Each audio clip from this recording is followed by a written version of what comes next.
Bonjour à tous et à toutes, bienvenue dans ce nouvel épisode du calendrier de l'Avent des antonomases littéraires 2021. Aujourd'hui, on va parler de sosie. Sosie, oui. Alors vous savez ce que c'est un sosie, hein, c'est quelqu'un qui ressemble trait pour trait à quelqu'un d'autre. Mais savez-vous que ce mot est en fait une antonomase? Ça vient d'un personnage qui s'appelle Sosie. Et où est-ce qu'il est ce personnage? Eh bien, figurez-vous qu'on en a déjà parlé, puisqu'il est dans l'Amphitryon de Plaute. Comme je l'avais évoqué dans l'épisode sur Amphitryon, en fait Jupiter il avait pris la forme d'Amphitryon, mais il se trouve que c'était pas le seul, et que Mercure a pris la forme de Sosie, qui se trouvait être en fait l'esclave d'Amphitryon. Et donc ici Mercure a la forme de Sosie, c'est donc le sosie de Sosie. Alors bien sûr ça vient pas de la pièce de théâtre de Plaute, hein, tout comme pour Amphitryon, ça vient effectivement de l'Amphitryon de Molière, sacré Momo. Alors le sens est assez clair, hein, comment est-ce qu'on passe de Sosie le personnage à Sosie le personnage identique, bah c'est juste que Sosie il est face à un personnage identique et que du coup il en vient même d'ailleurs dans la version de Plaute, alors je sais pas si c'est le cas dans la version de Molière, mais il en vient même à douter de sa propre existence, il sait même plus qui il est.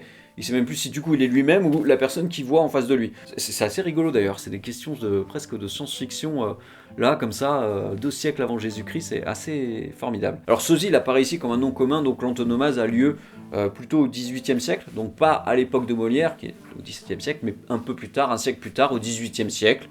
Et c'est ainsi qu'on se retrouve avec... voilà, ce mot, ce joli mot, qui du coup est un peu inattendu, hein.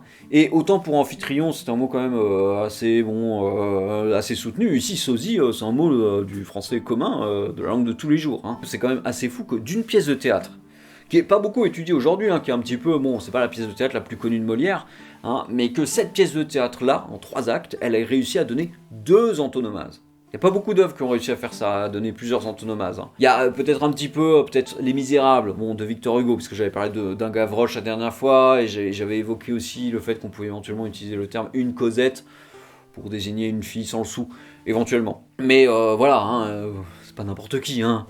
Hugo, Molière. Alors on en a aussi bien sûr de la Bible, de la mythologie, mais globalement, on reconnaît ici les auteurs qui ont vraiment marqué la langue française au point d'influencer le vocabulaire de la langue française.